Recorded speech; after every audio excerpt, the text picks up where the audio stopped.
बिस्मिल्लाहिर्रहमानिर्रहीम। अस्सलामु अलैकुम दोस्तों, आज मैं आपको दांत के दर्द का इलाज बताऊंगा। लेकिन उससे पहले एक छोटी सी गुजारिश है कि अगर अभी तक आपने हमारे चैनल को सब्सक्राइब नहीं किया तो प्लीज़ सब्सक्राइब कर दें। चलें शुरू करते हैं।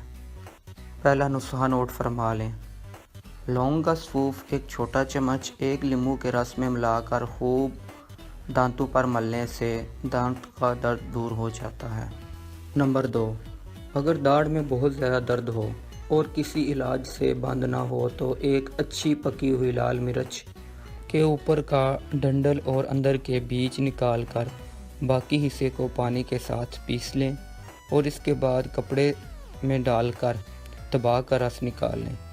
इस रस को जिस तरफ दाढ़ दुखती हो उस तरफ के कान में 2-3 बूंद टपका देने से दाढ़ का दर्द फ़ौरन दूर हो जाता है।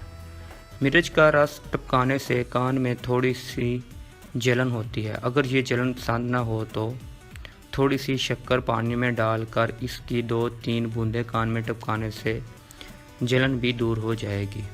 नंबर 3, 1 चम्मच शहद में लहसुन के 1 या 2 जवे अच्छी तरह कूट लें। इसको दांतों पर मलने से भी दांतों का दर्द ख़त्म हो जाता है। दोस्तों, ये थे 3 नुस्खे जिन पर आप अमल करके दांतों के दर्द से निजात हासिल कर सकते हैं। वीडियो अच्छी लगी हो तो लाइक और शेयर करना मत भूलिए। दुआओं में याद रखिएगा।